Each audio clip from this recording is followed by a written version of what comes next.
Salut à tous, aujourd'hui j'aimerais revenir sur le feuilleton qui marque et qui intéresse le plus en 2021, ce qui est bien sûr, non, c'est pas la pandémie, non, c'est pas non plus la nouvelle saison de Casa de Papel, hein, c'est personne, les élections départementales et régionales, hein. Comment ça c'était marqué dans le titre? Non mais j'essaie de faire un effet de youtubeur là, bon, l'effet loupé, bon ces élections, qu'est-ce qu'il y a à en dire? Bon déjà quand même pas grand chose, hein. Ce sont des élections, pour pas dire de seconde zone, voire même complètement insignifiantes. Donc c'est quoi le but de ces élections? En fait, elles étaient tellement inintéressantes, déjà avant de commencer quoi que ce soit, elles étaient tellement inintéressantes qu'ils ont décidé de les mettre ensemble pour espérer que les gens aient plus voté. En se disant qu'un pas intéressant plus un pas intéressant, pouf, ça va faire un moyen intéressant. Ouais, hein. Toi aussi t'es sceptique, on est sceptique, tout le monde est sceptique, mais eux, ils ont l'air... Ouais, ils ont trouvé cette solution-là, bon, ça vaut ce que ça vaut, hein, on verra bien ce que ça donne. Donc à quoi ça sert les élections départementales et régionales? Et alors là, accroche-toi bien, ça sert à élire, hein, des gens dans les conseils départementaux et dans les conseils régionaux, voilà. Merci, bonne soirée. Putain, je fais des vannes qui sont interdites depuis 2013. Je bois un peu de café. Concrètement, qu'est-ce que ça change d'élire des conseillers départementaux, des conseillers régionaux, etc. Bon, en vrai, les régions et les départements, ils ont des compétences. Par exemple, la compétence aider les pauvres, non, ça s'appelle solidarité et action sociale. Donc ça consiste en gros à aider les pauvres et à verser le RSA. En fait, ça consiste même qu'à ça. Donc autant vous dire que l'échelon où il y a le moins d'argent, c'est le roulement de tambour. C'est le département trop fort. Les régions, ça a un petit peu plus d'intérêt parce que ça regroupe les compétences transport, mais en fait, pas vraiment tout le transport, c'est plus les transports au sein de la région, genre les TER. Voilà, les TER. La formation professionnelle, le développement économique et l'aménagement du territoire. Ouais, bon, on s'en fout, c'est des compétences assez minimes. Et pourquoi, en fait, les régions et les départements, ils ont des compétences? Et alors ça, c'est un peu plus intéressant. Parce qu'en fait, dans les années 80, Mitterrand, il est arrivé, tu vois. Et là, il s'est dit, ok, on va faire un truc de ouf, on va décentraliser l'État. Qu'est-ce que c'est? En gros, décentraliser l'État, ça consiste à, au lieu que toutes les décisions soient prises à Paris, le but c'est que les décisions soient prises localement, pour les choses qui concernent la vie locale. Bon, alors c'est clairement pas aussi simple que ça. Et dans un premier temps, ça a juste été déconcentré, donc c'est-à-dire en fait toutes les décisions étaient prises à Paris, mais au lieu que les bureaux soient à Paris, ils ont juste mis les bureaux en province, hein, on va employer les grands mots, pour prendre les décisions. Donc ça, bon, au bout d'un moment, ils se sont rendus compte que c'était pas terrible. Donc ils ont vraiment commencé à donner du pouvoir et des moyens aux régions et aux départements. Donc ils ont commencé à donner plus de pouvoir aux départements et aux régions, ce qui nous amène à ces élections de 2021 où on va en théorie pouvoir décider comment va être administrée la vie locale, comment elle va être gérée la vie locale, comment les pouvoirs publics locaux vont développer des projets de territoire.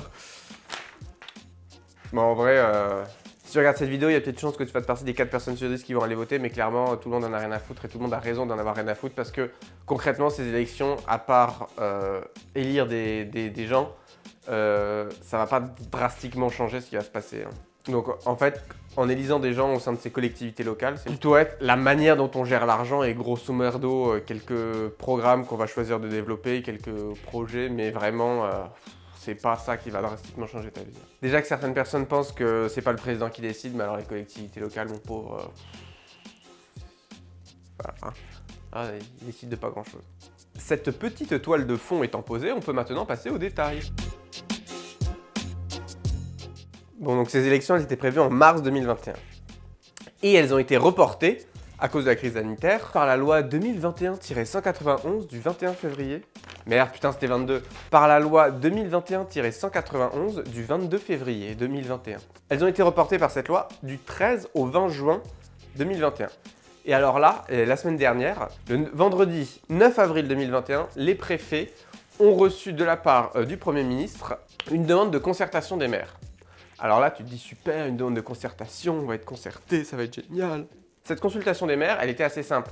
C'était, êtes-vous pour le maintien des élections départementales et régionales en juin prochain? Voilà, c'est tout. Oui ou non? Voilà, ils ont envoyé ça du coup aux 35 000 maires. C'est arrivé dans les préfectures, cette demande. Donc c'est arrivé au préfet, qui est le représentant de l'État central en province. C'est arrivé vendredi à 17 h. Donc autant vous dire que vendredi à 17 h dans une préfecture, c'est comme chercher de l'or à Roubaix, quoi. Non, Antonin, tu peux pas faire ce genre de blague. C'est comme chercher une aiguille dans une motte de foin. Voilà. Ah, c'est bien. Donc, ce qui s'est passé, c'est qu'ils ont envoyé en catastrophe ces demandes le vendredi. Donc, ils ont reçu la demande d'envoyer la demande vendredi à 17 h. Donc le temps qu'il l'envoie, voilà, c'est arrivé le week-end sur les boîtes des maires. Et la réponse était à donner avant lundi 10h. Il y a des gens, ils bossent pas le week-end, il y a des maires, parce que on a l'image du maire genre Hidalgo, mais en général, les maires, c'est quand même des maires de petites communes rurales. Donc ils n'ont pas trop... genre ils sont pas H24 sur leur mail, déjà, il y en a qui savent même pas ce que c'est, donc t'as compris quoi. Donc il fallait rendre la réponse avant lundi 10h. Il y a eu quand même pas mal de réponses, plus d'un maire sur deux à voter. Et les réponses étaient oui à 60% au maintien. Donc les élections sont maintenues en juin. Mais... Et alors là, oui. Là ils sont potentiellement dingos. Ils les reportent, mais en juin. Donc au lieu qu'elles soient du 13 au 20 juin, elles sont, accrochez-vous, hein, du 20 au 27. En décalant ça d'une semaine, 2 mois avant, ça décale tout et c'est un bordel monstrueux. En une semaine, je suis pas certain que le Covid diminue complètement ou quoi. Enfin bref, je sais pas trop pourquoi. Enfin, ils ont reporté ça d'une semaine. Mais, alors là, complètement foufou, il y a 4 députés. Donc là, députés, c'est l'Assemblée nationale, c'est des élections législatives. Hein. Il y a 4 députés qui ne sont pas en poste. Donc il y en a 3 qui ont démissionné et il y en a un qui est mort. Et donc ce qu'ils se sont dit, c'est oh putain, on a une bonne idée, on va organiser des élections pour les remplacer en mai. T'as compris? C'est-à-dire, on reporte des élections de juin à fin juin pour le Covid, mais on va organiser des élections exceptionnellement, alors que les prochaines élections législatives sont dans un an, tu vois. Tu pourrais laisser tomber un peu discrètement, tu vois, en mettant ça sous le tapis.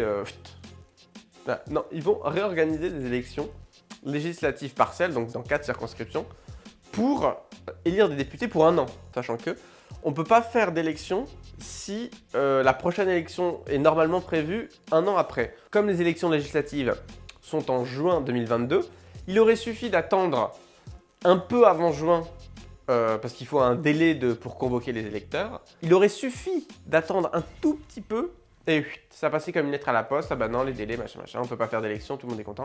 Et bah là non, ils ont organisé des élections. Donc en fait, ils reportent des élections pour cause de santé, mais ils décident exceptionnellement d'en organiser avant. C'est quand même un peu con.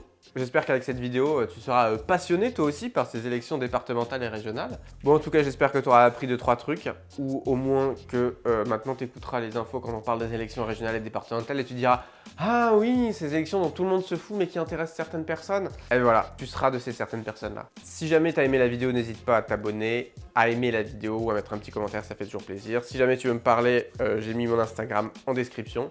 À la prochaine.